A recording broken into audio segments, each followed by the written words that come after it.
Is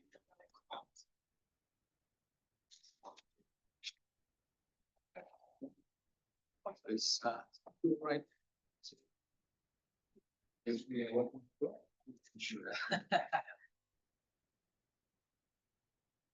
All right. Well, let's stick to the time and let's get started. Welcome everyone.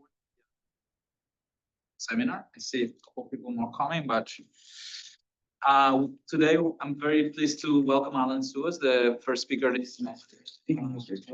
Student that is from the department here, and he actually has a very diverse profile. I would say he's working on instrumentation using polarimetry. But he was also here in the summer to speak at the AstroAI workshop on things related to generative models, core-based generative models for homology using galaxy clusters. And today he will be telling us about neural rendering and how we can use neural networks to reconstruct 3D information, starting from 2D informations in coronal magnetic fields. So Alan, thank you very much. The floor is yours. I encourage interruptions with questions and discussion as much as you want. We have the full hour, so at your own pace. Thank you. Yeah, thanks for coming, everybody. So I'm Alan. Today, my talk will be about the dynamic tomographic inversion of solar coronal magnetic fields. So hopefully by the end of the talk, this diagram will be a bit more clear. So before we begin, I'll give a brief introduction by showing this video. So this is actually a video of our sun, I believe at an ultraviolet wavelength. And you can see a lot of structure in the corona, the outer areas. You can see all these field loops and plasmas flowing that we would otherwise kind of not see in our daily lives.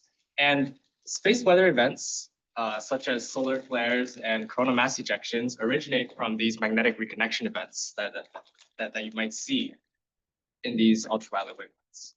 And these space weather events can cause large technological disruptions on Earth.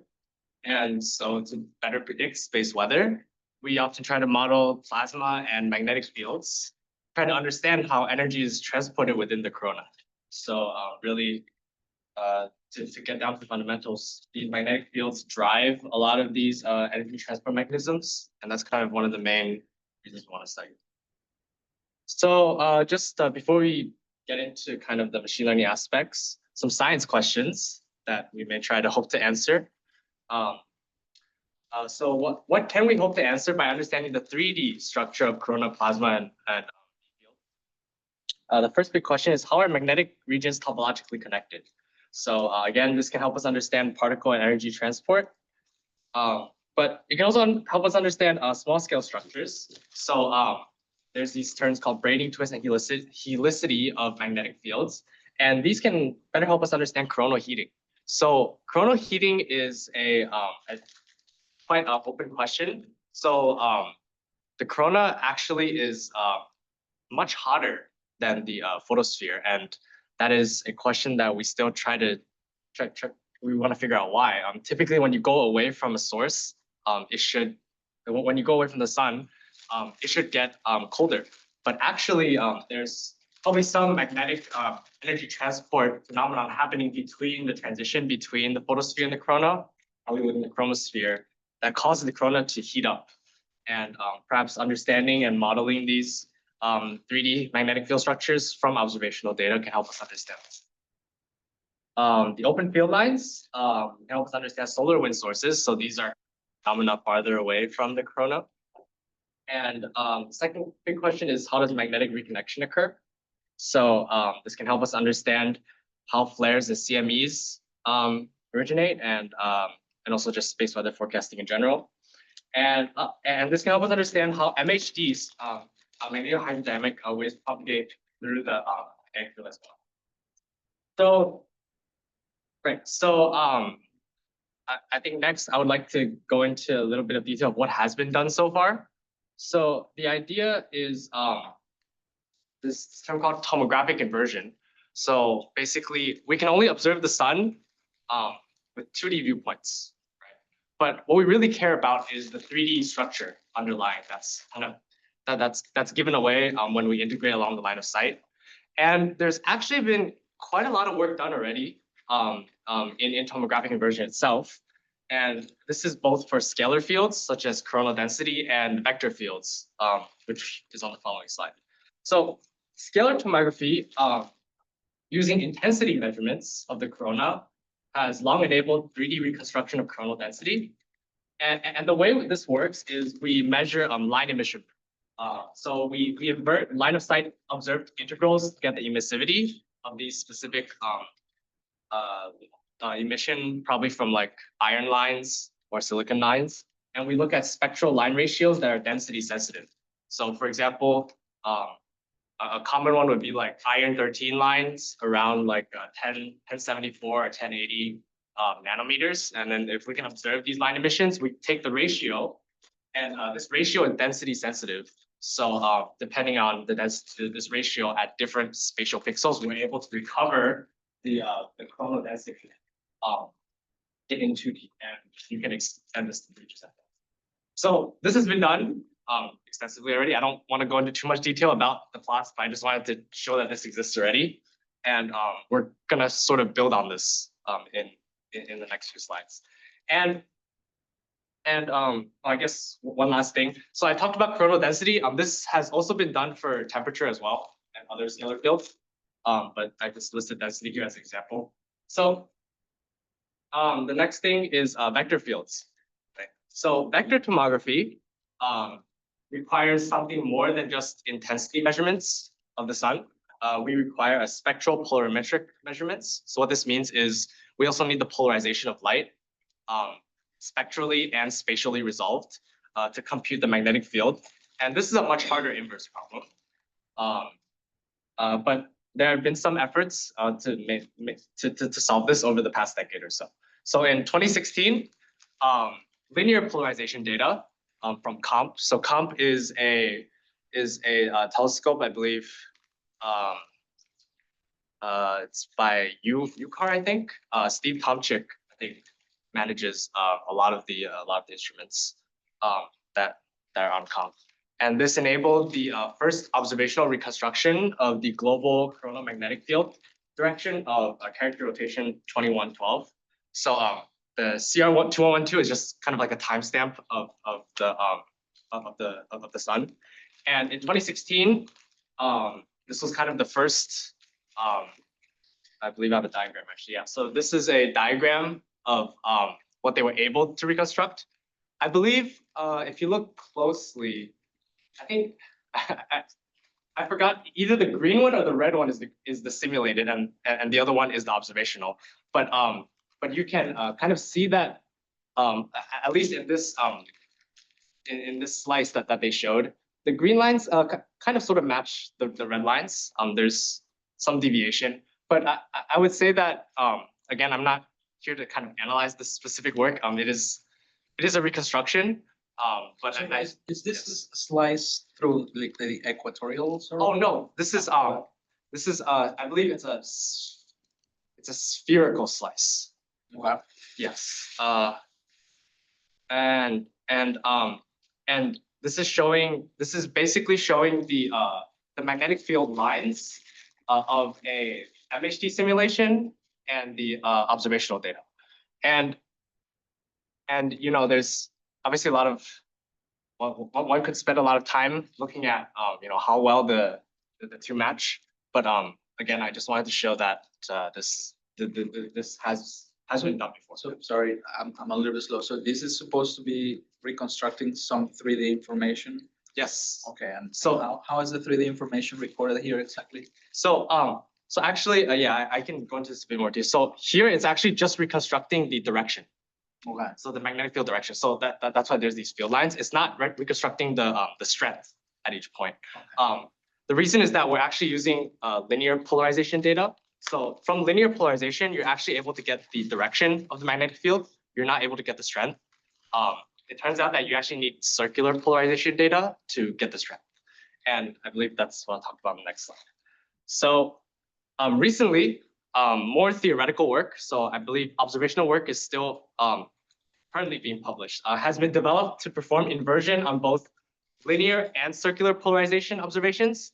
And this is in preparation for DKIST and CORSAIR observations. So DKIST is, I believe, currently the largest solar telescope. It's in Hawaii, and it's kind of the first to make circular polarization observations of like infrared emission lines of the solar corona. This has been done, I believe, 2024, 2023. So this the data that was just collected. So you can imagine, I believe Maxim Kramer, who published the two papers that I just talked about on the previous two slides, is currently working on doing the inversion for that. And because of this new data and eventually CORSAIR, which is actually an instrument we're working on here at Harvard, led by Jenna Samra. So I believe that will be flown hopefully in the next few years. And this allows for reconstruction for the magnetic field strength B, in addition to the field lines. So with the strength and the field lines, that completely characterizes the 3D structure of the magnetic field. And this is done in a global sense across the full corona. So here's just a little schematic diagram of how the inversion works. I kind of talked about tomographic inversion, but I didn't really talk about exactly how the optimization process occurs. So we'll start at the top here. So you'll see this set of viewpoints.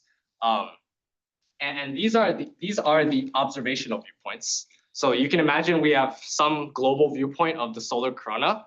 They're 2D maps, and they are the intensity, so the I. The Q and the U are the linear polarization. So and the V is the circular polarization. So these are the Stokes vectors at every single spatial pixels, and they are spatially and spectrally resolved. So there's also, I guess there's also a third dimension that I'm not showing. That's the spectral. That after we pass it through the spectrometer, and we have a lot of viewpoints of the sun. So you can imagine the sun rotating, and we're at Earth. So we take a snapshot when the sun's, for example, here, and then when the sun is rotating here, we take another snapshot and another snapshot, so on. So our data is really like a set of viewpoints, a spectral polarimetric viewpoints of the sun. So that means that the time scale for changes in the magnetic structure is longer after the rotation period, correct? Yeah. So obviously, I think the timescale at which you observe the cadence, it has to match the relevant timescales of the evolution of the systems on the sun, right? And this is actually a pretty big problem that we're trying to tackle as well.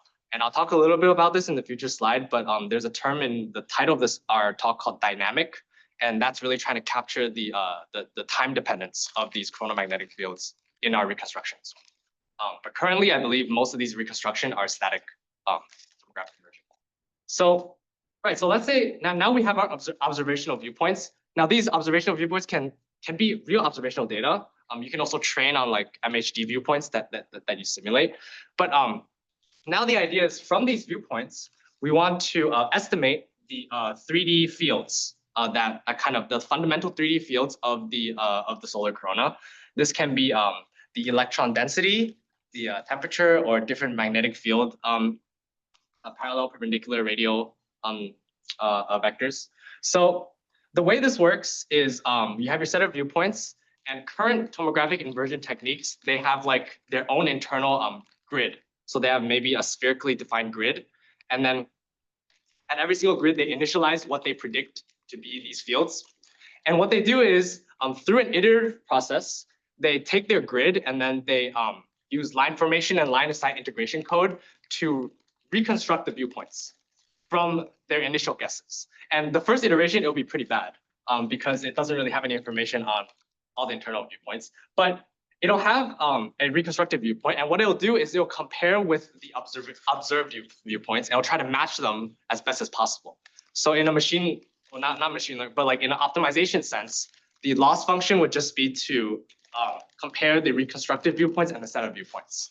The internal model that people have been using right now are just grids. These are, but as you can kind of see where this is going, we're going to replace the grid with a neural field. So any questions on this diagram? We proceed. So the idea is we optimize on the 2D viewpoints, but our internal model is a 3D grid. So after we finish the optimization, the thing we get out is our 3D grid of field values. Okay. So this is pretty much stuff that has been done so far. And now I'll kind of talk about how we plan to extend on this. So before we go into that, I have a few slides on neural rendering.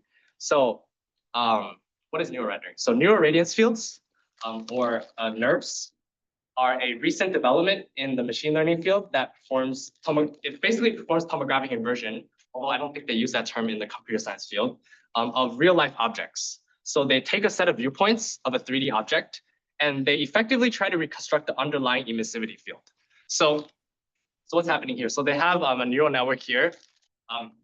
For simplicity, you can just think of it as a fully connected layer. And what they do is, this is a field that maps position and viewing direction. So X, Y, Z, you can think of a spatial position and a viewing direction.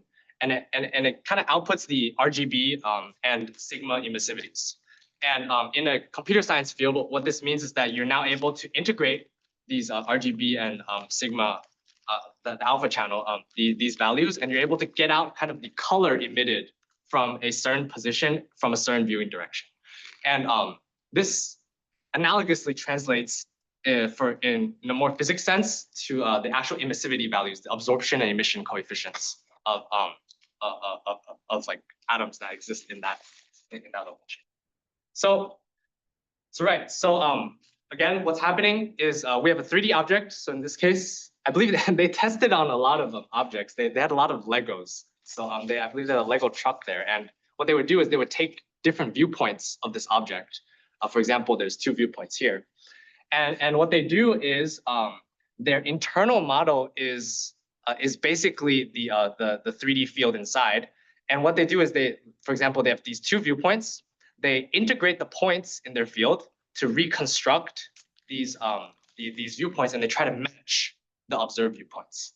And the idea is, like, over many, many iterations, if they're able to match the viewpoints very well, then we could say that it learns the internal structure, 3D structure, quite well. There's a scientific argument that can be made as to whether the internal structure it learns is actually correct. But that's, I guess, a much harder problem to tackle. So I have some videos here of what this actually looks like when they render it. So these NeRFs actually turn out give very highly realistic renderings of actual objects.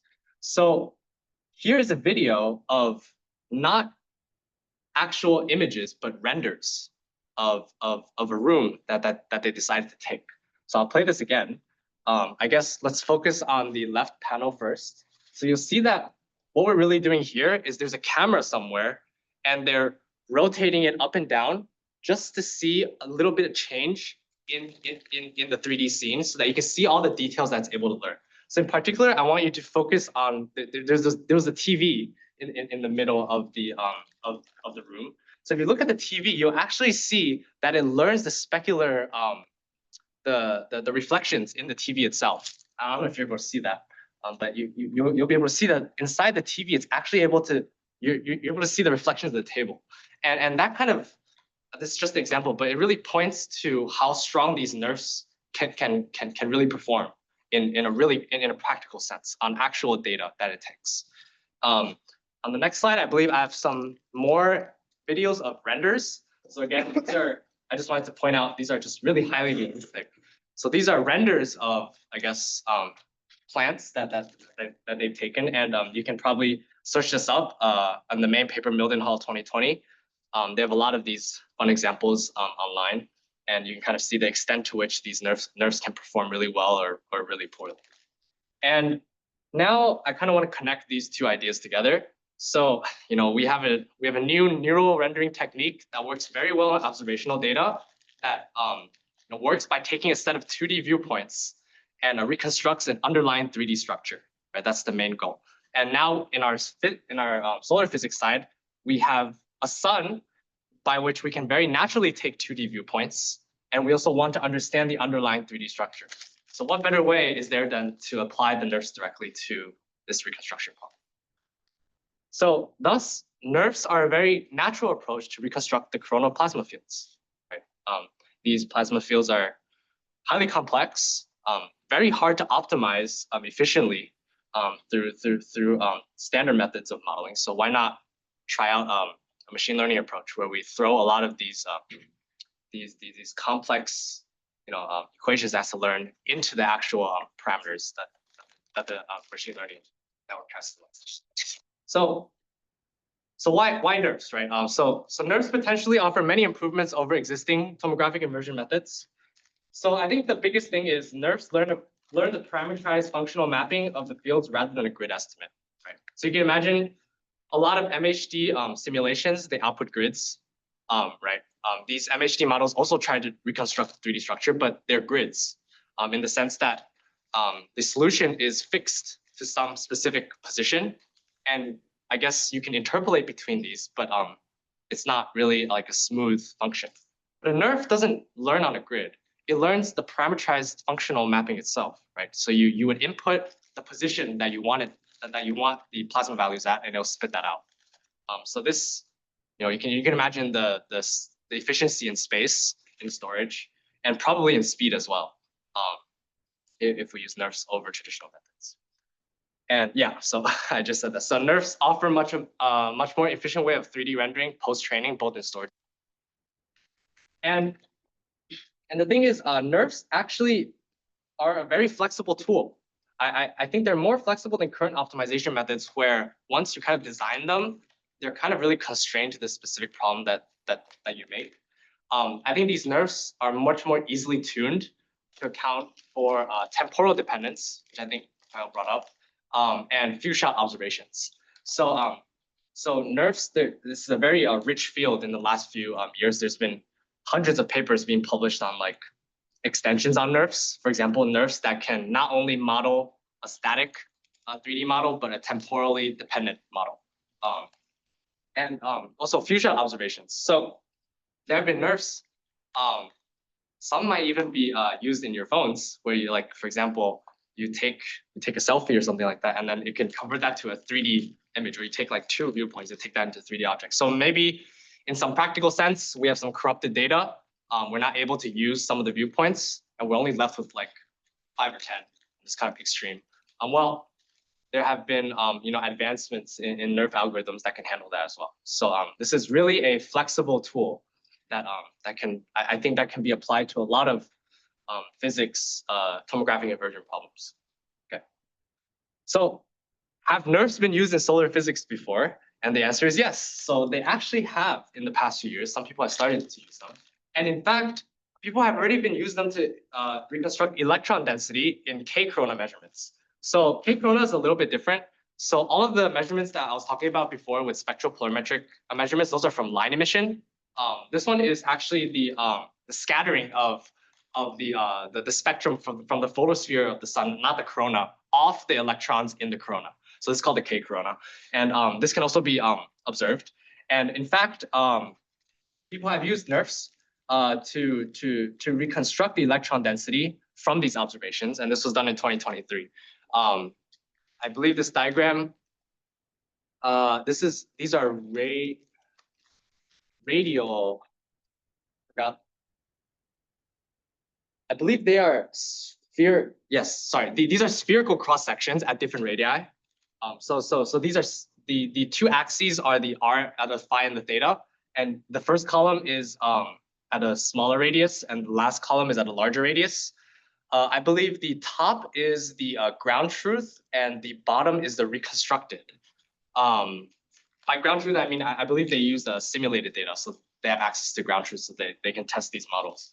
Now again, it's not exactly perfect, but there's still a lot of work to be done. But what work has started to be done in this field with NeRFs already. So now I'll go through the proposed work. So again, this talk, I don't think I'll be showing any results. It's more of just what I plan to do for my thesis as a graduate student. But I just wanted to share these ideas and then see if anybody has some comments on this whole pipeline. So we'll combine existing tomographic inversion techniques with existing NeRFs to create a model that can learn the 3D coronal density, temperature, and magnetic fields from a set of observations. So some modifications we have to make to NeRF. Our radiance field, which before, if you remember on a previous slide, I said the original NeRF maps the position and a viewing direction, because it has to be view dependent to some RGB value. We now map from position, just position, not viewing direction, to fundamental plasma parameters. So NE, T, and B.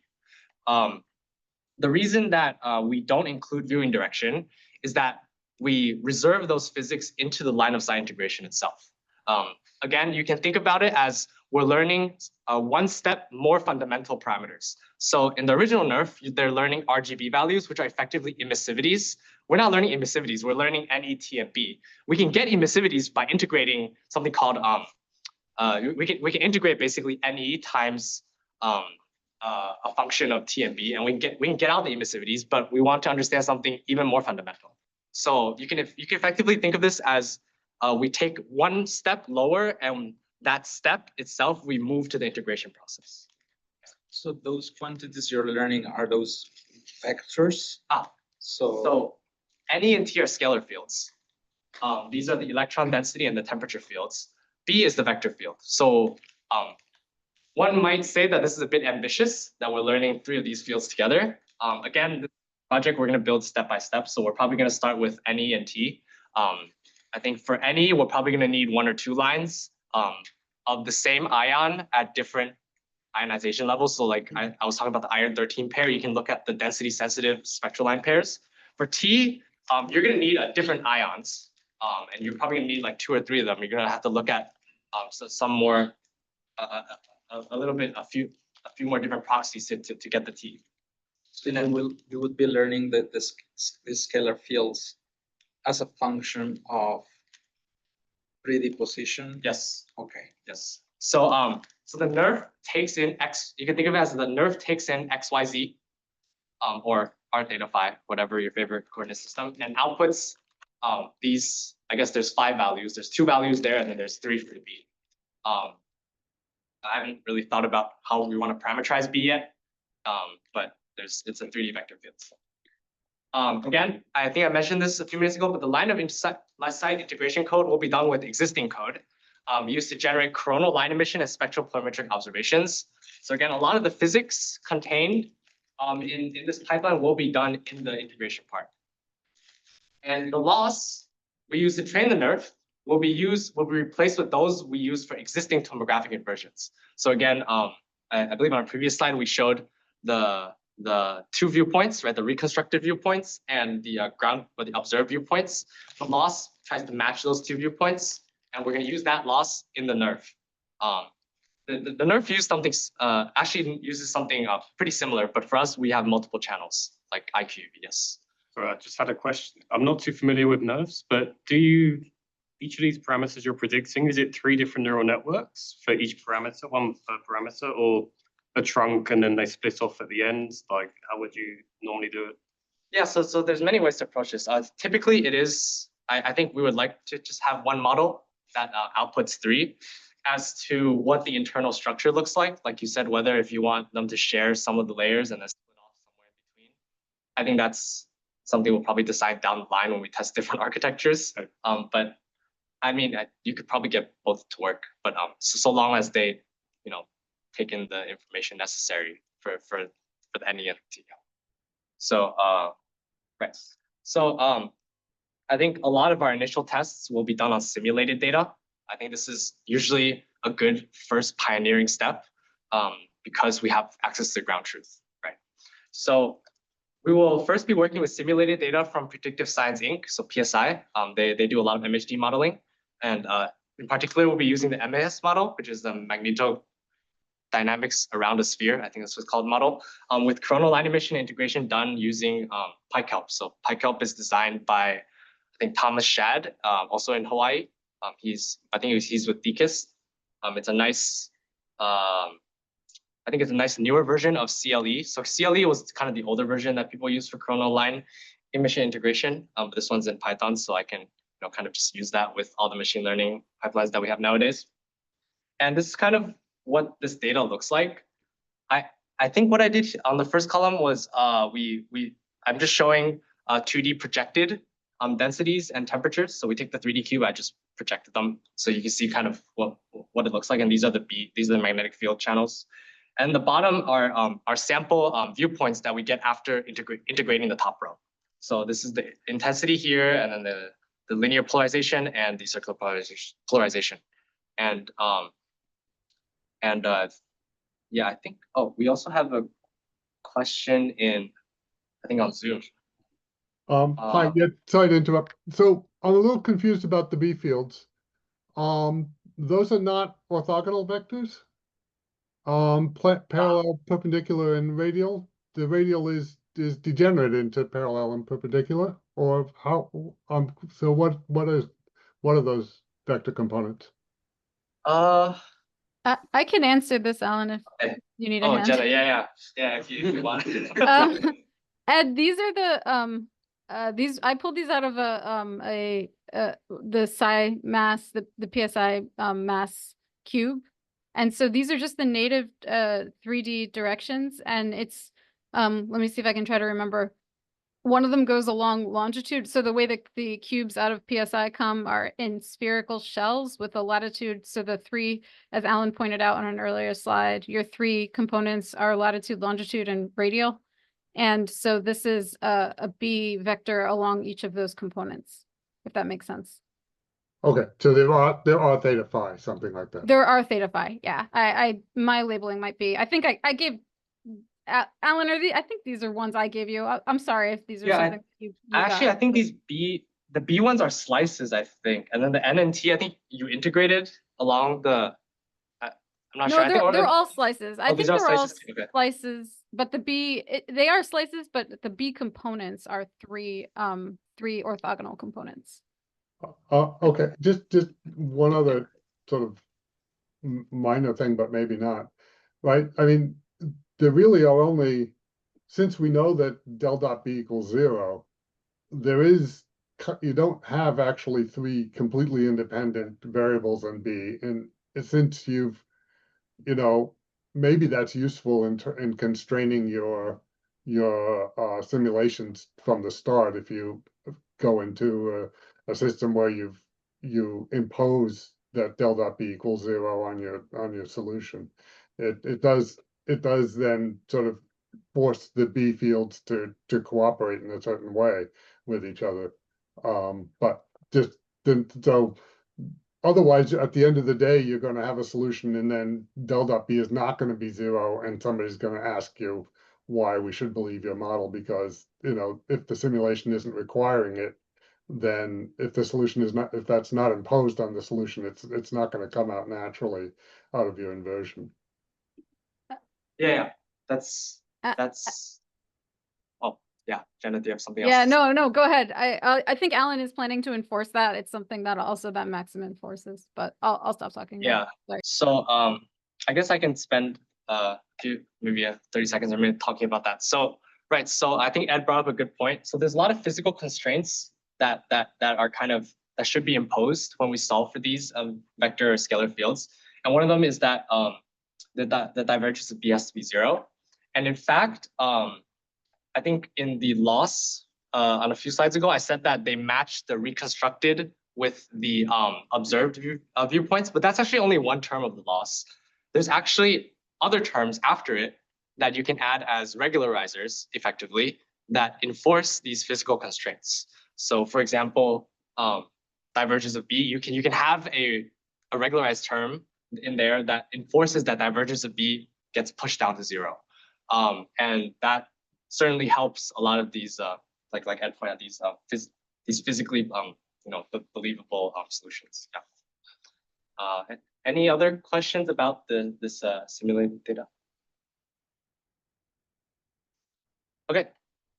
So I think we have a few more slides. So here is kind of the complete, hopefully a more complete diagram of the full pipeline. So what we plan to do is we'll start at the blue box. So the blue box, we synthesize the observations that we're going to use as the data set for training. So again, we take our PSI outputs from the magnetohydrodynamic simulation.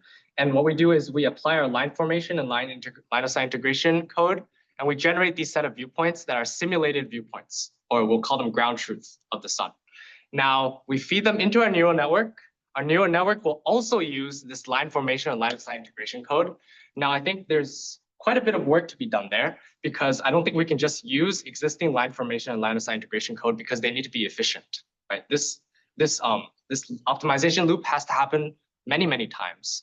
And I think, especially in the integration and formation parts, there's probably going to need to be places where we approximate some of the integrals, just so that this process can be done in a reasonable time frame. So through each iteration, after the neural network spits out its values, it'll try to reconstruct these viewpoints. In the beginning, it'll be pretty bad. But after it compares with the ground truth and updates its internal parameters, we hope that over multiple iterations, the neural network will be able to reconstruct these viewpoints very well. And after we get our solution, I think down the bottom, I listed out 2 possible things we can do. So we can actually sample our electron density, temperature, and magnetic field on a very dense grid. Right? We're now no longer constrained on just solutions on a grid. And we can also generate new viewpoints, right? This is something I haven't mentioned yet. But if we learn the underlying 3D structure, we can now generate viewpoints in between some of the ones that we've had seen. Let me check. Okay.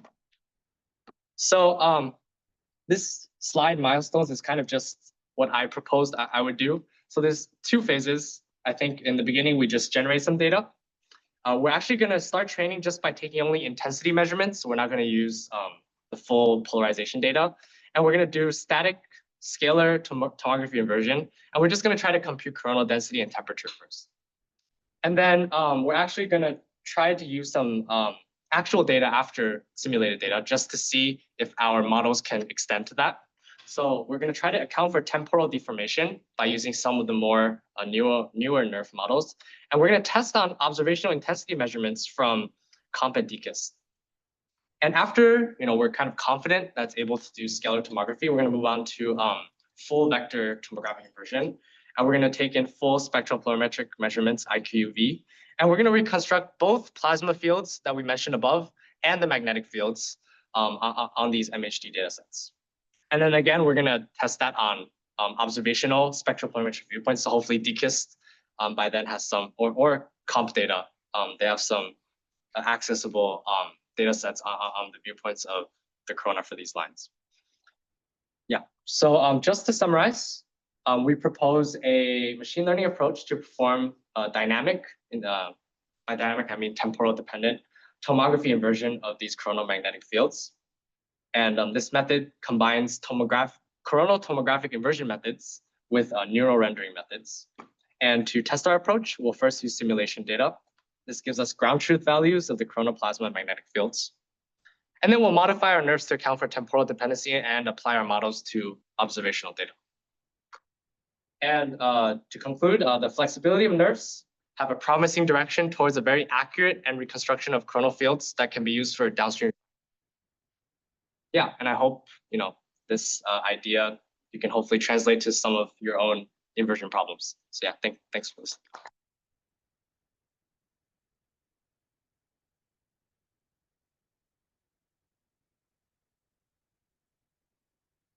I think, you mentioned briefly that, okay, the reconstruction might be working, but I don't know if it's learning the correct thing or something like that.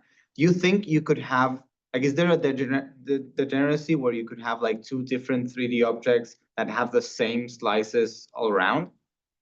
Yeah, so I think your question is basically, we're training to match the viewpoints, right? And we created some internal 3D model that's able to achieve a very good reconstruction, but we don't know if that 3D model is actually the true 3D model of the 3D values of the sun. And how can we even verify that, right?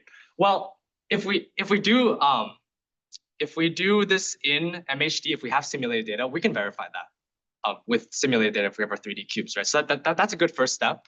If those somewhat match, I don't think we'll expect it to completely match, right? Ever. It's just that if it matches well enough so that it captures the physics that we're interested in, I think that's quite sufficient.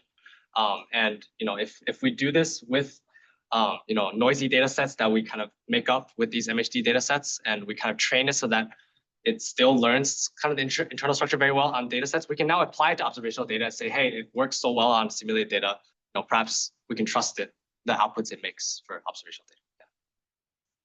online. Yeah, Jenna has a question.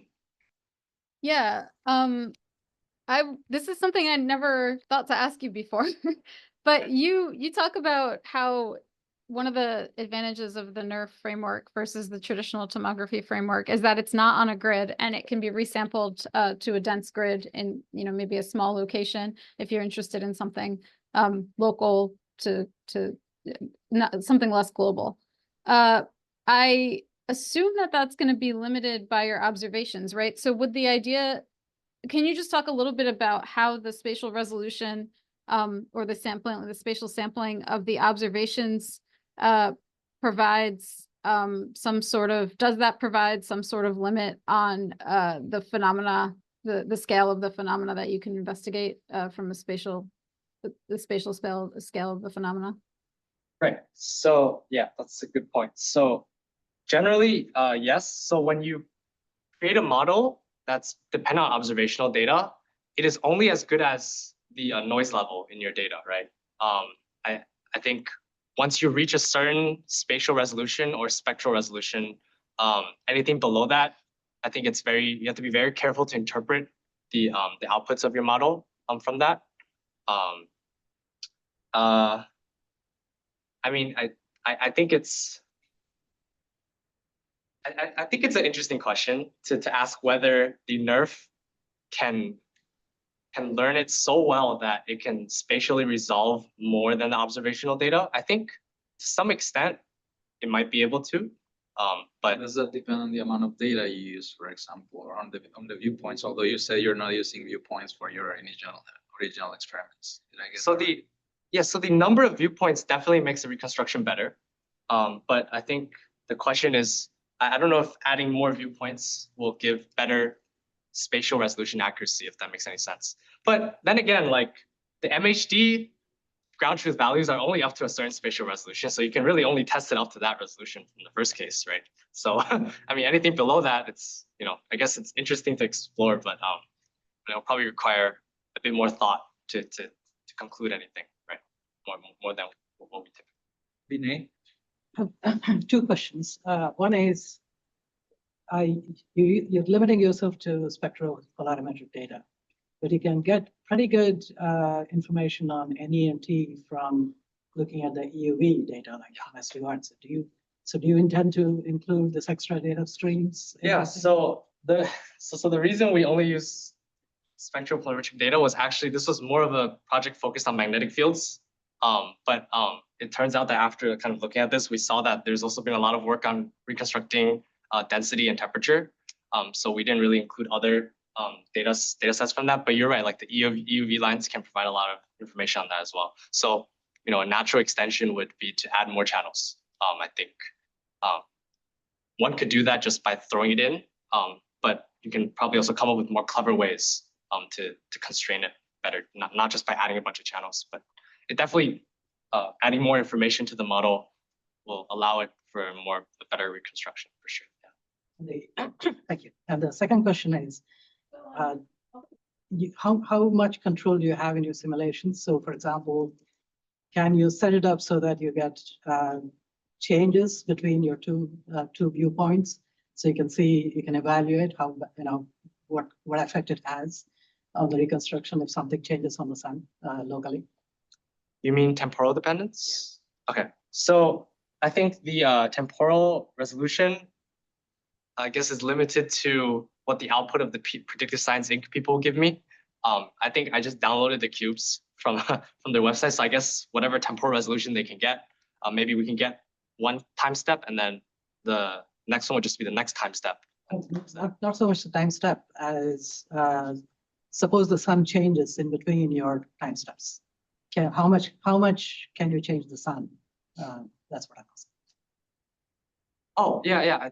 I think that's also what I'm referring to. So like when I say time step, I mean like, I think for these models, as the time step increases, the sun also evolves as well. So ideally, whatever temporal resolution I can find, unless I do the simulations myself, which I don't really plan to, but whatever temporal resolution I can find, that will be the temporal resolution that I can kind of see local structures change, and that would be those on those scales, we can test whether the NeRF can actually capture that. So again, for those models, we would not just input the position. We would also, well, one way is you input the position and the time, and they'll give you the output like that. There's probably other ways to parameterize time in the system, but that's.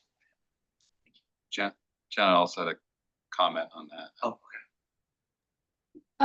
Just a quick comment about the model that you're using now. I think that the way PSI does the mass model is it's a static model, right? So they're getting, because they're constraining it with it's got every viewpoint of the sun, but they're not assuming that it's changing. I believe that's right. That's not to say that you couldn't, just that I think with this model you'd be restricted to a sort of a static. Yeah, if Ed or somebody knows more about that and I'm wrong, then please jump in. Okay, yeah, I haven't really looked at that yet, but No. it could be on it. But the idea is to find MHD models that give us a temporal dependence. But yeah, maybe Ed has those things. So from the point of view of the neural network sort of aspects, does the neural network have to have any particular architecture? Is there what sort of architecture do you envision for NeRF? You spoke a little bit about imposing some of the physics with regularizing terms, but could you also think about an equivariant architecture of the neural network that sort of preserves, the 3D symmetries of these fields? Is there a particular architecture that works better for this sort of exercise? So I think that's a very good question to think about. So typically, I think what people usually do is they have something simple like a fully connected layer, and they add a bunch of regularization terms to loss. But I think recently, like you said, people have been looking at the geometry of data sets and looking for equivariant properties or invariant properties, and then encoding that in the layers themselves. They don't have to constrain them anymore. This is definitely possible. I think it's quite complex to look for invariant or equivariant structure in the solar corona, at least in the viewpoints themselves. But I think that's definitely something I could keep in mind. It'll definitely help with the reconstruction if we can come up with some type of symmetry. But I think it's quite complex. All right. Do we have another comment on Zoom? I'm not sure. So you're entitled to another sandwich if you ask a question. Oh yeah, I think Ed was about to say something, and then we met. Yes, one issue that we had when we were doing differential emission measures using EUV observations in the solar corona is that if you aren't careful, the solutions tend to push all the plasma into places that are poorly constrained by the observations. And Vinay probably has a lot more insight into this than I do, but so you need to even these scalar inversions can be tricky, and you can end up with things that are fully consistent with the observations and completely unphysical. So just a caution. Yeah, I can see that happening. So I think that brings back, I think somebody else brought this up earlier. When we get the 3D field, we should probably look at structures within it and compare with the ground truth 3D field that we have in our simulations, just to see that's actually physically reasonable and nothing like artificial is happening, like you said. Maybe perhaps during the integration, if we don't weight the points properly, something weird might happen. But yeah. Any other comments, questions for Alan? Maybe one last quick one is, how much do you worry about model misspecification in terms of planning to train this on simulated data? How realistic are these simulations with respect to the actual data that you expect to apply this to? Yeah, I think that's another question, another concern that a lot of us have when we train machine learning models on astrophysical data and then try to apply on real things. I mean, I personally don't have that much experience with this taking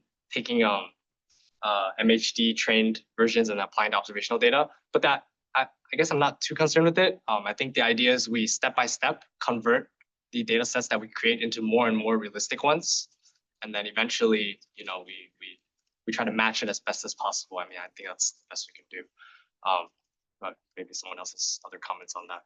And then There was a talk by Matthew Callahan at the AstroAI workshop where he discussed methods to mitigate model misspecification when it happens. So maybe something to I investigate. mean, what you really want is you want your uncertainties on your values to encompass that mismatch, right? So, yeah, maybe if you turn your models into a probabilistic framework, I'm pretty sure there's like diffusion NeRFs out there nowadays, where you can learn a distribution over all 3D over the 3D structure, and perhaps with those uncertainties on each of the pixels, you can maybe get a better understanding of the limitations of your model. Definitely worth it. Looking forward to hear more about projects during the semester, and thanks very much for telling us about it. And it looks like the room will be used soon, so that's kind of thank you, and thank you everyone for coming. Your